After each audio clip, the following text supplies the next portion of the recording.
أعوذ بالله من الشيطان الرجيم بسم الله الرحمن الرحيم قال رب اشرح لي صدري ويسر لي أمري واحلل عقدة من لساني يفقه قولي واجعل لي وزيرا من أهلي هارون أخي اشدد به أزري وأشركه في أمري كي نسبحك كثيرا ونذكرك كثيرا إنك كنت بنا بصيرا قال قد أوتيت سؤلك يا موسى۔ حضرت موسیٰ علیہ السلام نے دعا فرمائی، اے میرے پروردگار، میرے سینے کو میرے لیے کھول دیجئے اور میرے کام کو آسان بنا دیجئے اور میری زبان کی گرہ کھول دے تاکہ لوگ میری بات سمجھ سکیں، اور میرے خاندان میں سے میرا کوئی وزیر اور معاون بنا دیجئے، یعنی ہارون کو جو میرے بھائی ہیں، اور ان کے ذریعے میری طاقت کو مضبوط کر دیجئے اور انہیں میرے کام میں شریک بنا دیجئے تاکہ ہم آپ کی خوب تسبیح بیان کریں اور ہم کثرت کے ساتھ آپ کا ذکر کریں، بے شک آپ ہمیں دیکھنے والے ہیں۔ اللہ نے فرمایا، اے موسیٰ، تمہاری درخواست منظور کر لی گئی ہے۔ حضرت موسیٰ علیہ السلام کو وادی طوا کے اندر جب منصب نبوت اور رسالت عطا کیا گیا اور آپ کو معجزات بھی مل گئے، تو حکم ملا کہ آپ فرعون کے پاس جائیے۔ فرعون نے بڑی سرکشی اختیار کر رکھی ہے، اس کو جا کر دعوت دیجیے، سمجھائیے اس کو۔ تو آپ کو تبلیغ کی ذمہ داری مل گئی، ایک بڑی ذمہ داری تھی لوگوں کو پیغام پہنچانے کی۔ اللہ کا پیغام بندوں تک پہنچانا ایک بڑا منصب ہے، منصب عظیم ہے۔ تو موسیٰ علیہ السلام فوراً اس کام کے لیے نہیں چلے، بلکہ سب سے پہلے اللہ کی بارگاہ میں دعا فرمائی۔ اس سے معلوم ہوا کہ جب آدمی کو کوئی بڑی ذمہ داری ملے یا چھوٹی بھی ذمہ داری ملے، کوئی بھی ذمہ داری اس کے سپرد کی جائے تو اسے اپنی طاقت پر، اپنے علم اور صلاحیتوں پر اعتماد کر کے اس کو انجام نہیں دینا چاہیے، بلکہ اس کے لیے اللہ سے مدد مانگنی چاہیے، چاہے کام چھوٹا ہو یا بڑا ہو۔ جب ذمہ داری ملی ہے وہ اللہ کی مدد کے بغیر پوری نہیں ہو سکتی ہے، اور اس کی منشا کے بغیر وہ کام تکمیل کو نہیں پہنچ سکتی۔ لہذا اس ذمہ داری میں بہت سی رکاوٹیں بھی آئیں گی، مشکلات بھی آئیں گی، لوگوں کی طرف سے کڑوی باتیں سننے کو ملے گی، ان کی سخت سست باتیں سننے کا بھی موقع ملے گا۔ ایسا نہ ہو کہ ہم ہمت توڑ دیں، ہمارے اندر حوصلہ نہ ہو، ہم ہمت ہار جائیں اور کام کو چھوڑ بیٹھیں۔ دیکھا ہوگا آپ نے کہ بہت سے لوگ بڑے بڑے کام کو شروع کرتے ہیں اور اس کے بعد ہمت ٹوٹ جاتی ہے اور چھوڑ دیتے ہیں۔ وہ یہ سب اس لیے کرتے ہیں کیونکہ اللہ کی مدد اس میں شامل نہیں ہوتی۔ جب اللہ کی مدد شامل ہوتی ہے تو پھر انسان کے لیے بڑے بڑے بھاری کام مشکل آسان ہو جاتے ہیں۔ تو آپ کے طرز عمل سے معلوم ہوا کہ ہمیں بھی ہر کام میں اللہ سے مدد مانگنی چاہیے، پھر اس کام کو انجام دینا چاہیے۔ تو حضرت موسیٰ علیہ السلام نے سب سے پہلے دعا فرمائی۔ وہ کون سی دعا ہے وہ یہاں پر منقول ہے۔ 5 دعائیں ہیں جو حضرت موسیٰ علیہ السلام نے اس موقع پر فرمائی ہے۔ سب سے پہلی دعائیں فرمائی، اے میرے پروردگار، میرا سینہ کھول دیجیے، یعنی مجھے شرح صدر فرما۔ قرآن میں دوسری جگہ فرمایا، الم نشرح لک صدرک، کیا ہم نے آپ کا سینہ نہیں کھول دیا ہے؟ شرح صدر کسے کہتے ہیں؟ شرح صدر کے اندر بہت ساری چیزیں داخل ہے کہ اس کا مفہوم بہت وسیع ہے، یعنی آپ نے جو ہمیں ذمہ داری دی ہے اس پر ہمیں پورا شرح صدر ہو، یقین ہو کہ یہ کام بالکل سچا ہے، حق ہے، برحق ہے، جھوٹ نہیں ہے۔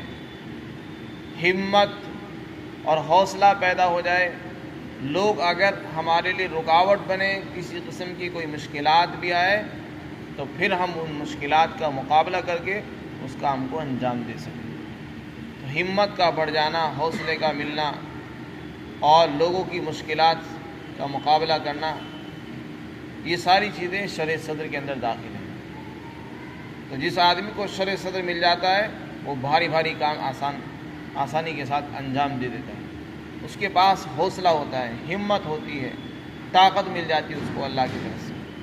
اور جس آدمی میں حوصلہ نہیں ہوتا وہ ذرا سے کسی کے کہنے سننے سے ہی تھک کے بیٹھ جاتا ہے۔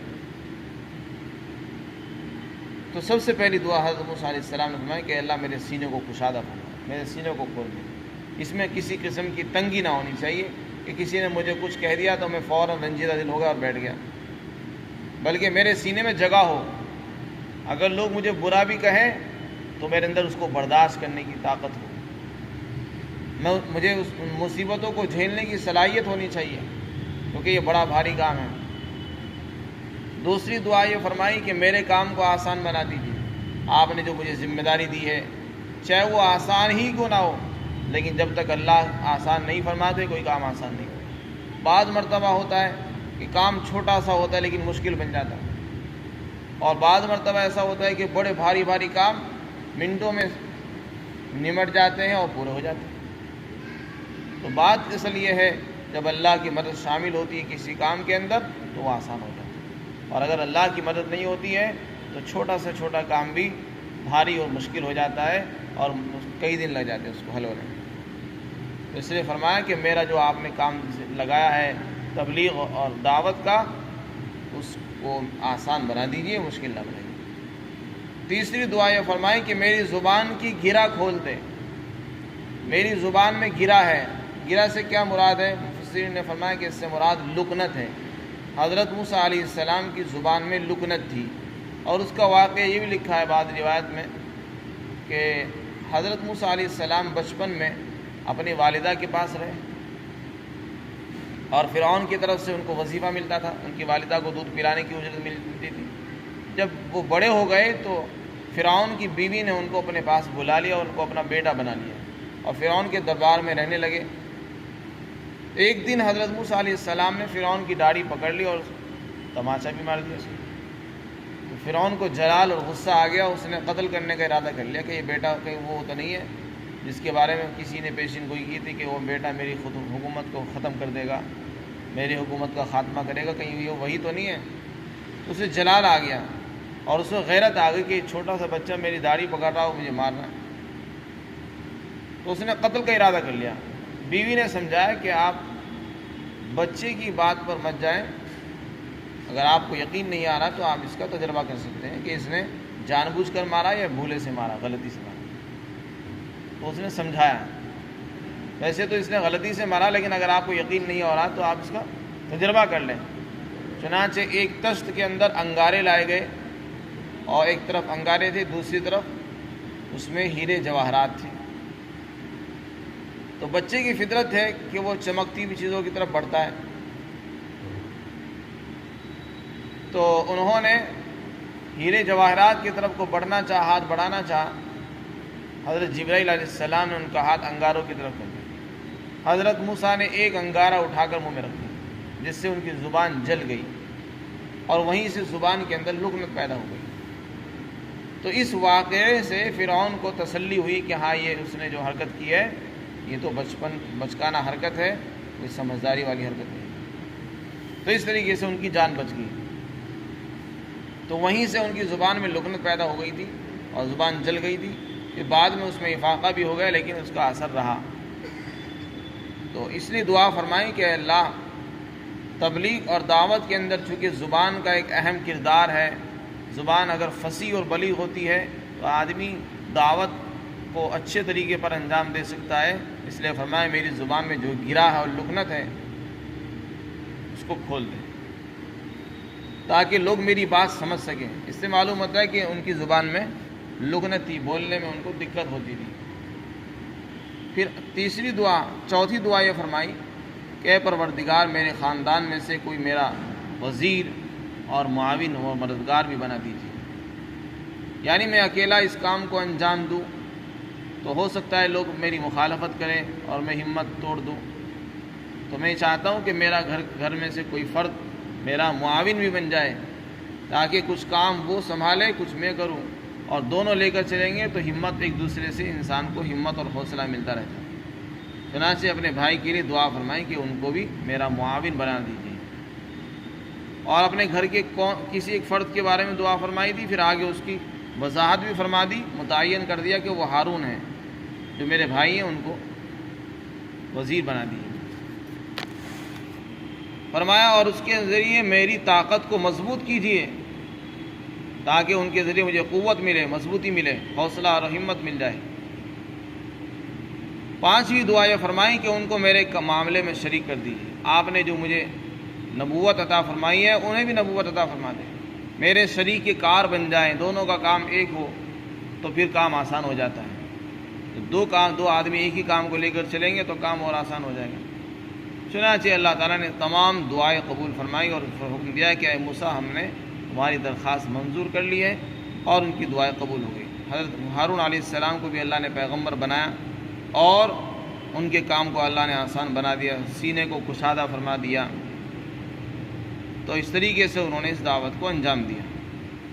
پھر اس کی وجہ بھی بیان فرمائی کہ ہم یہ دعا اس لیے کر رہے ہیں تاکہ ہم دونوں مل کر آپ کی خوب تسبیح پاکی بیان کر سکیں اور ہم تیرا ذکر خوب کر سکیں، کثرت کے ساتھ تیرا ذکر کریں۔ ویسے تو تسبیح سبحان اللہ اور اللہ کا ذکر تنہائی میں بھی ہو سکتا ہے، لیکن جب اچھے ساتھی اور اچھے رفیق مل جاتے ہیں تو اس میں مددگار ثابت ہوتا ہے۔ علماء نے لکھا ہے کہ دعوت کے کام میں ذکر اللہ کی بڑی اہمیت ہے، ذکر اللہ کی وجہ سے دعوت مؤثر ہو جاتی ہے۔ حضرت موسیٰ علیہ السلام نے اس موقع پر خاص طور سے تسبیح کا ذکر فرمایا کہ آپ ان کو ہمارے ساتھ شریک کر دیجئے تاکہ ہم دونوں مل کر تیری پاکی بیان کریں، لوگوں کے سامنے اللہ کی بڑائی کا بیان کریں، اللہ کی تسبیح کریں، اللہ کا ذکر کریں۔ وَنَذْكُرَكَ كَثِيرًا، اور ہم تیرا ذکر بھی کریں، بے شک آپ ہمیں دیکھنے والے ہیں۔ تو یہ وہ دعائیں ہیں، 5 دعائیں جو حضرت موسیٰ علیہ السلام نے مصر کی طرف روانہ ہونے سے پہلے اسی وادی کے اندر فرمائی تھی۔ صحرائے سینا کے اندر جو وادی تھی، کوہ طور کے دامن میں ایک وادی جس کا نام تھا طوا، جہاں آپ کو نبوت اور رسالت سے سرفراز فرمایا گیا، تو آپ نے وہاں پر یہ دعائیں فرمائی۔ اور جب یہ دعائیں قبول ہو گئی، دعا قبول ہونے کے بعد پھر آپ جو ہے دعوت دینے کے لیے پھر مصر کی طرف کو روانہ ہوئے۔ مصر کے اندر آپ کے بھائی ہارون پہلے سے موجود تھے، تو آپ مصر پہنچے اور پھر وہاں سے اپنے بھائی کو لیا اور ان کو ساتھ لے کر پھر فرعون کے دربار میں پہنچے ہیں۔ تو اس کا بیان آئندہ آئے گا۔ اللہ تعالیٰ ہم سے